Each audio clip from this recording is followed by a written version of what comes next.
Okay.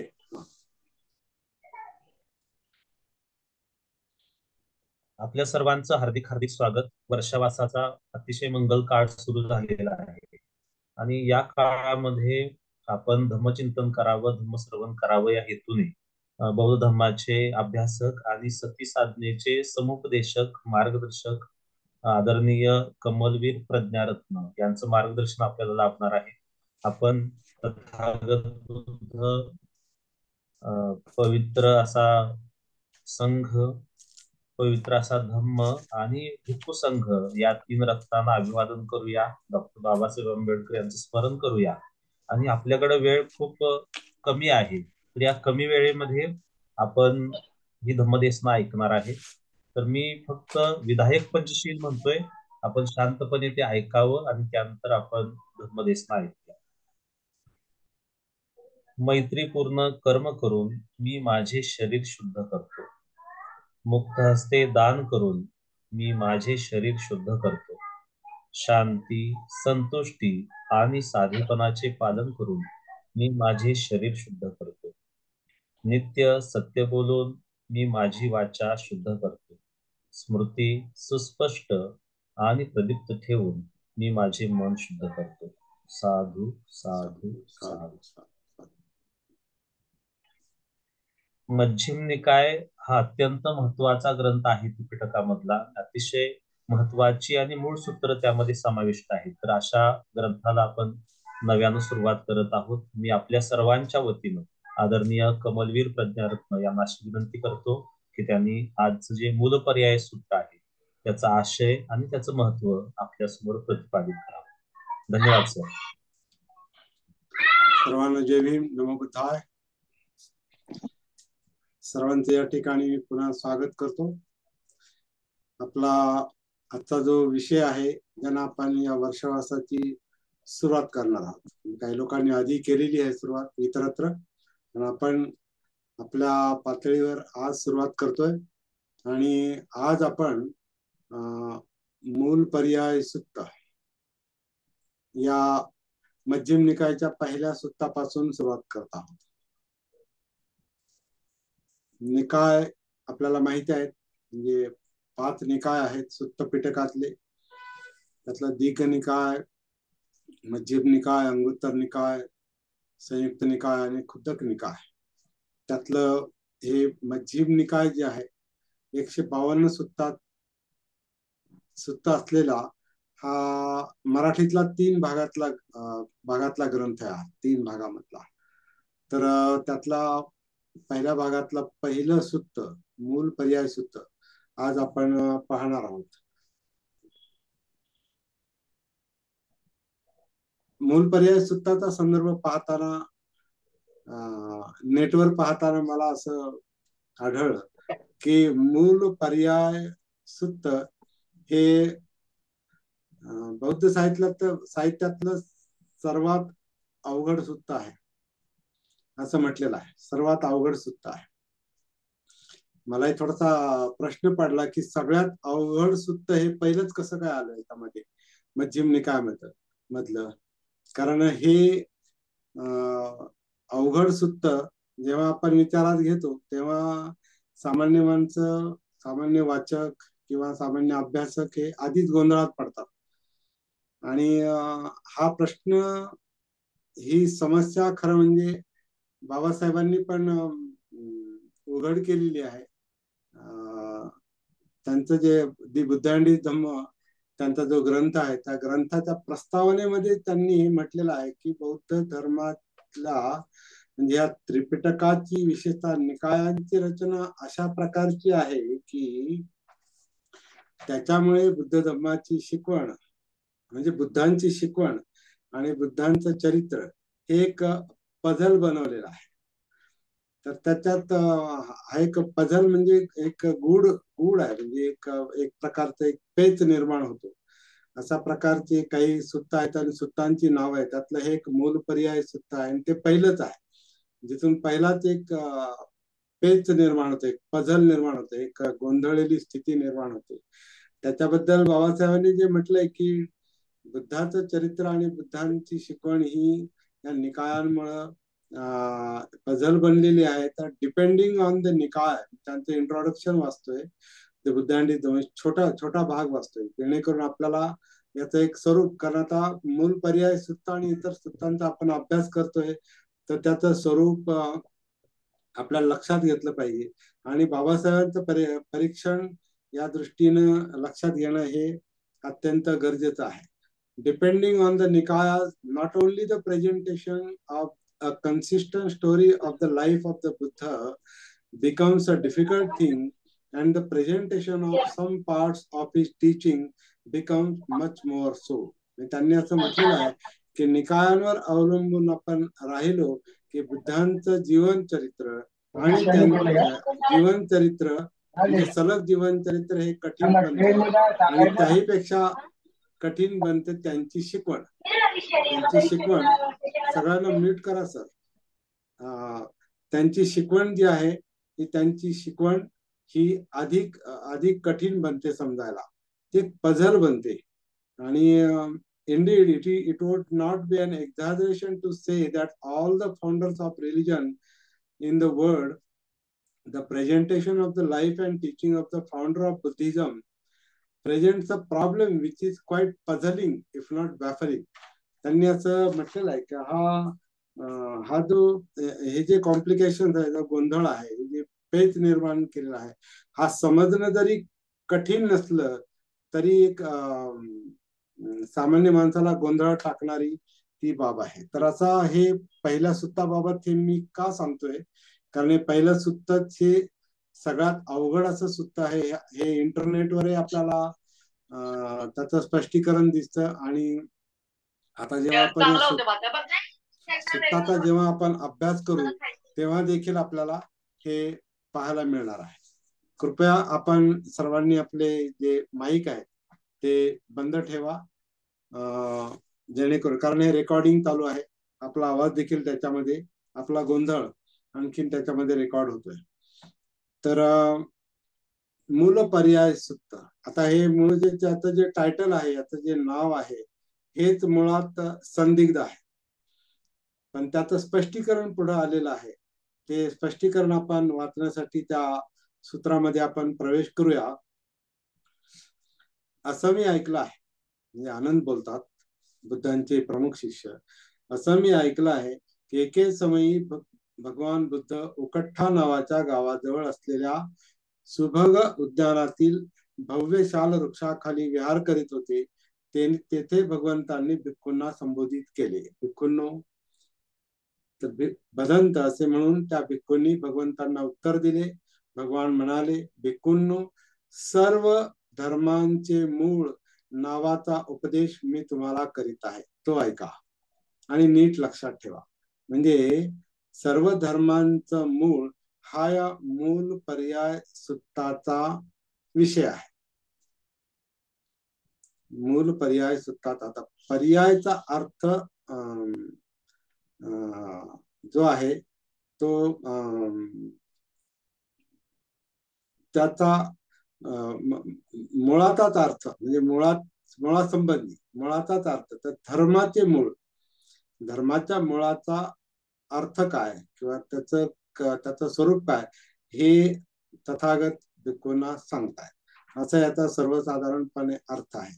आता धर्म म्हणजे काय, धम्म म्हणजे काय, हा आपल्या दृष्टीने समजून घेण्याचा हा मुख्य विषय आहे. कारण धम्म समजल्याशिवाय धम्माचे मूळ आणि त्याचा अर्थ आपल्याला लक्षात येणार नाही. हे सुद्धा समजायला अवघड आहे, परंतु तरी आपण समजून घेण्याचा प्रयत्न करायचा आहे. बाबासाहेबांच्या त्याच्यामध्ये इंट्रोडक्शन मध्ये हाही मुद्दा आलेला आहे की हे कितीही गुंतागुंतीचं असलं तरी बौद्धांनी त्याच्यावर विचार विनिमय आणि चिंतन केलं पाहिजे.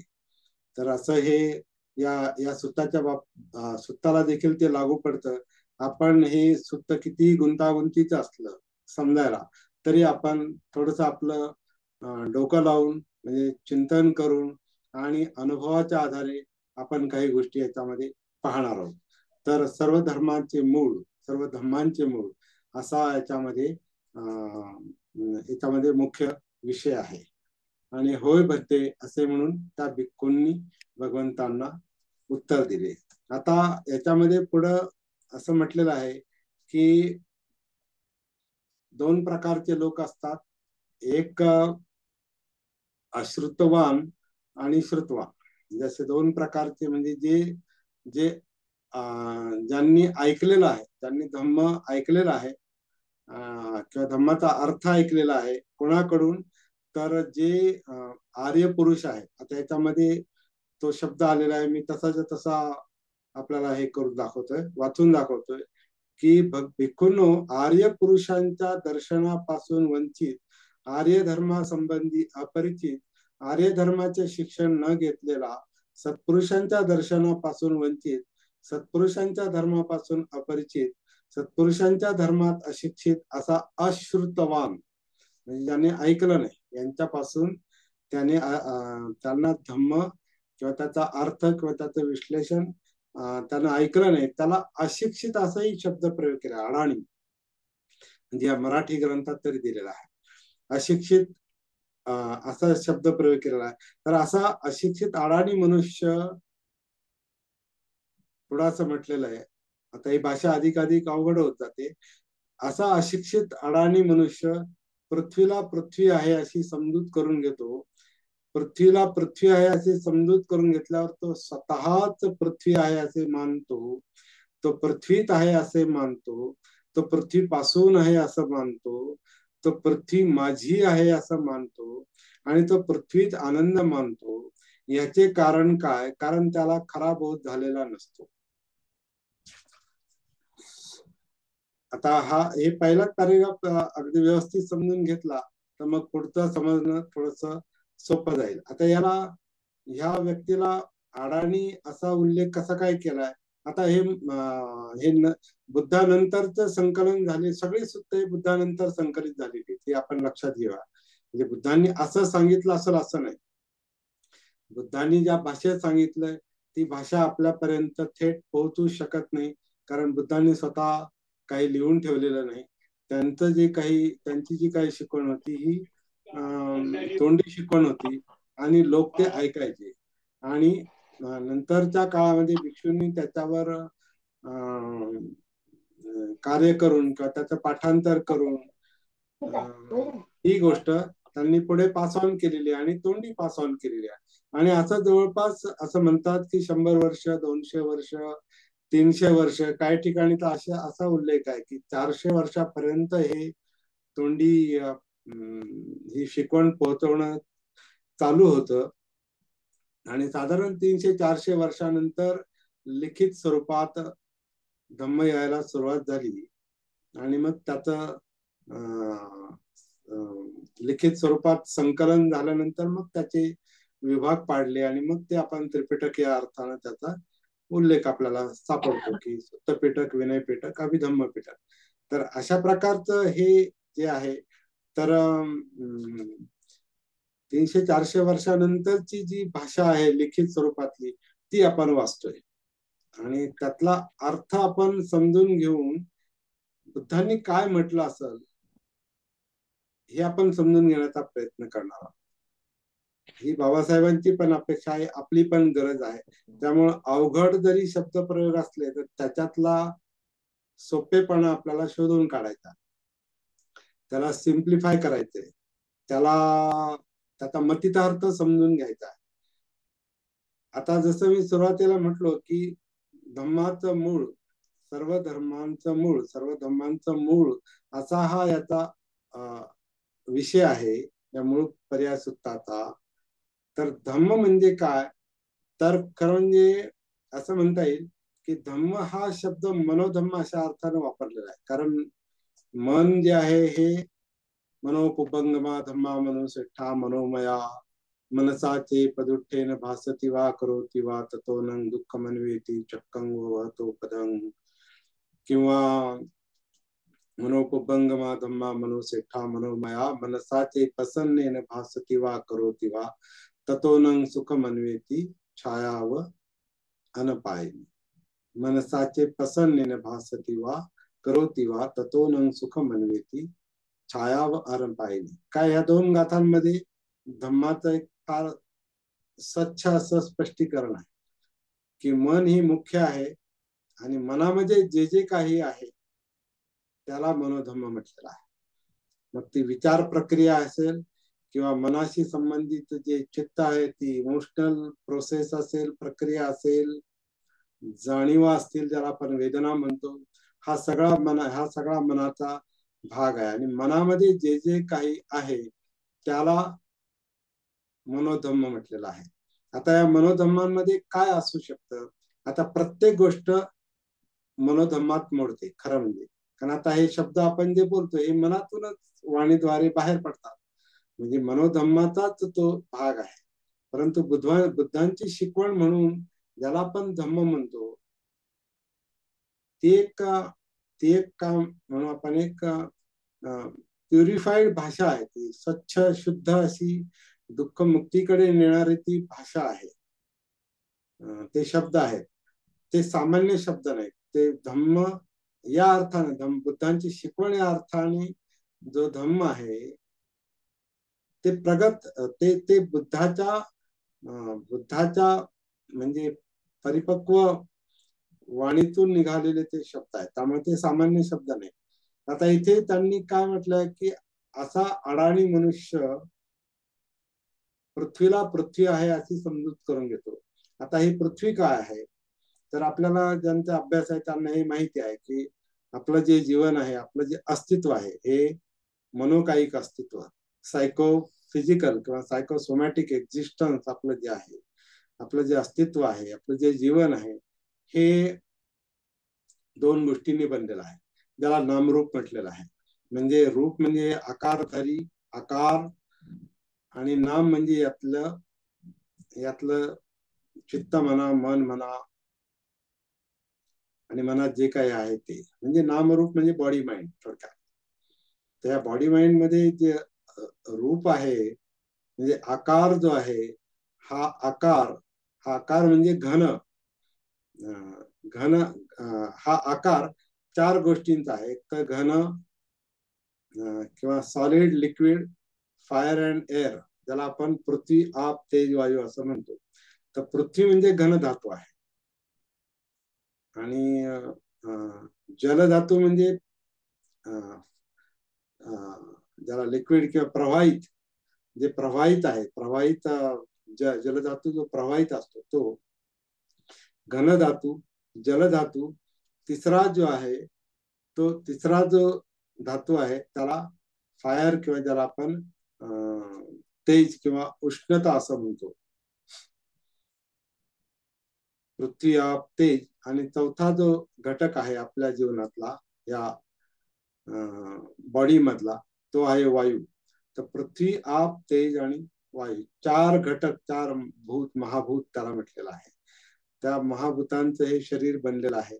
याच्यातून जो आकार तयार होतो त्याला आकाश म्हटलेलं आहे. तर पृथ्वी, आप, तेज, वायू, आकाश म्हणजे आकारधारी अस्तित्व, आणि याच्यामध्ये जिवंतपणा आहे, त्याला विज्ञान म्हटलेलं आहे, किंवा विज्ञान पालीमध्ये वियन म्हटलेलं आहे. तर असं हे जे शब्द आहेत हे धम्म आहेत. हे धम्मातले उदाहरणार्थ हे सहा धातूंचं हे अस्तित्व बनलेलं आहे. किंवा दोन भाग आहेत, नामरूप, किंवा हे पृथ्वी, आप, तेज, वायू, आकाश, विज्ञान, हे जे काही शब्द आहेत याला धम्म म्हणता येईल. एवढाच नाही, सगळं यातला एक भाग म्हणजे काय, धम्म आहे. आणि ह्या धम्मांचं मूळ काय आहे, म्हणजे फक्त आता पृथ्वीच नाही, पुढे आणखीन विषय येतात, किंवा सगळ्या बुद्धांची शिकवण जी आहे त्याच मूळ जणू काय याच्यामध्ये सांगितलेलं आहे की हे धम्म कशामुळे निर्माण होतात, तर मनामुळे. आणि मन हे काय करतंय की पृथ्वीला पृथ्वी म्हणता येते, पृथ्वीला पृथ्वी आहे असं मानतंय. पृथ्वीला पृथ्वी आहे असं समजून घेतल्यावर म्हणजे तो व्यक्ती त्या पृथ्वीत आहे, पृथ्वी माझ्यात आहे, म्हणजे हा घनधातू माझ्यात आहे, किंवा मी या घनधातूत आहे, पृथ्वीत आहे. आपण समजून घ्यायचा प्रयत्न करू की ह्याच्याशी तो एवढा एकरूप झालेला आहे, म्हणजे सामान्य मनुष्य एवढाच एकरूप झालेला का ह्याच्यामध्ये तो मी पाहतो. म्हणजे आता मी हा जो शब्द आहे ज्याला सत्काय दृष्टी असं म्हटलेलं आहे, हा एक स्पष्ट म्हणजे आणखीन याला स्पष्टीकरणासाठी आपल्याला खूप अभ्यास पण करण्याची गरज आहे, सत्र घेण्याची गरज आहे. तर हा जो मी आहे त्याला सकाय दिठ्ठी म्हटलेला आहे, स्वकाया दृष्टी. म्हणजे ही काया जी आहे ही मी आहे असं वाटतं. ते त्याचं मन तसं धारण करतो, तर त्याच्यावरच ध्यान करतो. तर मला असं वाटतं ध्यान धारणा जी आहे ते धम्मच आहेत. ध्यान जे करतं मन, मन म्हणजे ध्यानच आहे. मन जे ध्यान करतं ते वितर्काला विषयाला धरून करतं, तर मनातले जे विषय आहेत ते सगळे धम्म आहेत. तर त्यातला एक विषय हा पृथ्वी आहे, म्हणजे सॉलिड, म्हणजे ज्याला घनधातू, जो आपल्या ज्याला आपण स्पर्श करतो, आकार आहे, याला आपण स्पर्श करतो. जलाला आपण स्पर्श करत नाही कारण ते प्रवाहित आहे. तेज उष्णतेला आपण स्पर्श करू शकत नाही, पण ती जाणवते. जल दिसतं, जाणवतं. तेज म्हणजे ज्याला आपण उष्णता म्हणतो ती जाणवते. वायू जाणवतो, जसं आपलं अनापान आहे, श्वास आहे, किंवा याच्यामध्ये अनेक पोकळ्या आहेत, त्याच्यामध्ये तो वायू आहे, हे जाणवत. ते हे जे जाणवतंय हे सगळेच विषय हे मनोधम्मामध्ये येतात. हे धारण केलेले विषय आहेत असं त्यांचा, असं याच्यामध्ये हे दिसतं की तो असं मानतो की ही मीच आहे, हे माझं आहे, हे मी आहे, माझ्यात हे आहे आणि मी त्याच्यात आहे, असा तो शब्द प्रयोग गुंतागुंतीचा. तर हे असं कशामुळं होतं, तर ते अविद्येमुळे, अज्ञानामुळं. आम्ही आता काही लोकांना हे माहिती असेल, आपण जी जागृतीची कार्यशाळा घेतो आणि त्याच्यामध्ये आनापान सती जेव्हा सांगतो की आनापान जे आहे, श्वास जो आहे, हे शरीर आतून आत घेत आहे. म्हणजे आपल्या पोटाची, छातीची, पाठीची जी ह्याची जी भात्यासारखी भात्यासारखं जे आकुंचन प्रसरण चाललेलं आहे ते नैसर्गिकपणे चाललेलं आहे. हे शरीर नैसर्गिकपणे आतून आत श्वास घेत, आकुंचन प्रसरणामुळे. त्याच्यामध्ये अनेक अवयव समाविष्ट आहेत. आपलं पोट समाविष्ट आहे, आपली छाती समाविष्ट आहे. छाती आणि पोटाचं विभाजन करणारा जो श्वास पटल आहे, जो वर खाली होतो, तो त्याचा समावेश होतो. तर हा जो भाता आहे, खांद्यापासून ते कमरेपर्यंत, हा शरीराचा भाता जणू काही आन करतो, अपान करतो आतल्या. आणि हे आपण करत नाही. म्हणजे मी श्वास घेतो म्हणून श्वास येतो असं नाही, आणि मी सोडतो म्हणून श्वास जातो असं नाही. तर तो नैसर्गिक आहे, त्याला मी अनात्म श्वास म्हणतो. तर अशा प्रकारचं हे जे काही आहे चाललेलं आहे, जसा श्वास आहे, आता हे पृथ्वी धातू विषयी चाललेला आहे. जसा श्वास मी घेत नाही, मी सोडत नाही, तसा हा पृथ्वी म्हणजे मी निर्माण करतोय, म्हणजे मी जणू काय ठरवून जन्म घेतोय. आणि मग ठरवून ही काय आपण निर्माण करतो का, ठरवून ही काय आपण वाढवतो, किंवा ठरवून उष्णता, ठरवून वायू, ठरवून आपलं रक्ताभिसरण करतो, असं काहीच चाललेलं नाही. सगळं जे चाललेलं आहे ते कार्यकारण भावामुळे चाललेलं आहे. याला दुसऱ्या भाषेत बुद्धांनी सब्बे धम्मा अनात्ता म्हटलेला आहे. हे सगळे जे धम्म आहे, सगळे मनोधर्म जे आहेत अस्तित्वाचे, हे अनात्म आहेत. म्हणजे आपण म्हणतो म्हणून ते चाललं नाही, ते कार्यकारण भावानुसार चाललेलं आहे. तोच मुद्दा बुद्धांनी या ठिकाणी वेगळ्या पद्धतीनं सांगितलेला आहे की एखादा अडाणी मनुष्य काय म्हणतो, ही पृथ्वी जी आहे म्हणजे घनधातू जो आहे, आता हा घनधातू म्हणजे कसे, तुमचे केस घन आहे, तुमची हाड किंवा ही चमडी जी आहे, किंवा नख आहे, किंवा तुमच्या बरगड्या आहेत, किंवा सगळं जे घन सॉलिड जे आहे ते, त्याला पृथ्वी म्हटलेलं आहे. तुमचे दात आहेत, ते मी आहे असं मानतो, हा अडाणी मनुष्य, अशिक्षित मनुष्य.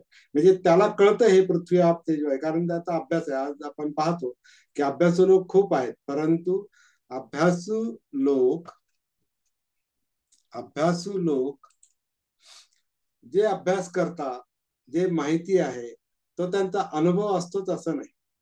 कारण माहिती कुठून होते? इंद्रियातून होते.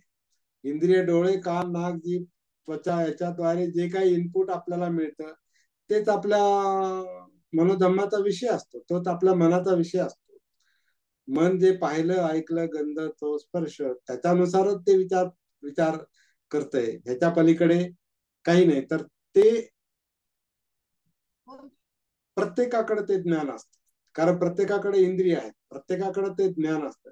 परंतु हा जो मुद्दा इथं बुद्धांनी सांगितला आहे की त्याच्यात त्याला तो मी म्हणतोय, मी आणि माझं,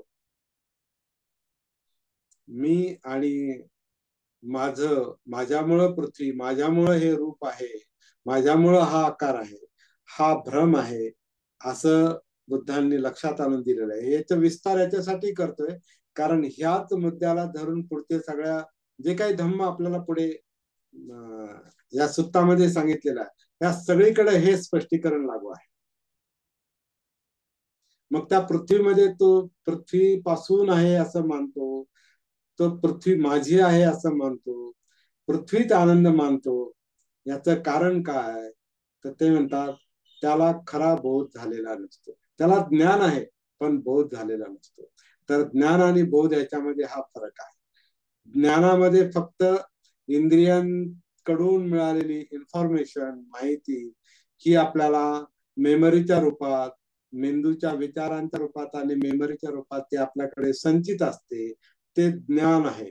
बोध जो आहे, बोधी जो आहे, ती समज आहे, ती प्रज्ञा आहे.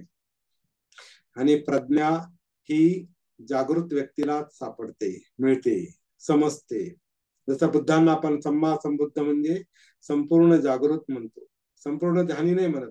ध्यान सिद्धार्थ गौतमांनी केलं आणि ते सोडून दिलंय. आता याचे हा एक वेगळा विषय आहे चर्चेचा. ध्यान साधना ही सिद्धार्थ गौतमांनी करून पाहिली, पुढे आत्मक्लेशाची तपश्चर्या, आणि त्या सगळ्याला त्यांनी बुद्धगयेमध्ये स्टॉप दिलेला आहे, थांबले. ते कशाचा शोध लावला? मग कशाच्या आधारे पुढचा शोध लागला? तर तो सतीच्या जागृतीच्या आत्मभानाच्या आधारे धम्माचा धम्माच्या सत्याचा शोध लागला. सत्य धम्माचा शोध. धम्म तर सगळ्या पुष्कळ लोकांना धम्म समजतात, परंतु त्यातली सम्यकता, त्यातला बोध, बोधी हा सगळ्यांना नसतो. तसा हा पहिला प्रकारचा जो मनुष्य आहे तो अशिक्षित मनुष्य मानलाय. माहित नाही अशिक्षित का म्हटलं? अश्रुतवान. त्यानं सत्य ऐकलेलं नाही. त्यानं ज्ञान ऐकलंय पण सत्य त्यानं ऐकलं नाही, सत्य त्याला समजलं नाही. असा तो हा अडाणी मनुष्य आहे, अशिक्षित मनुष्य आहे, असुतवान मनुष्य आहे. अश्रुतवान. आता हे पृथ्वीचा धम्म जो आहे,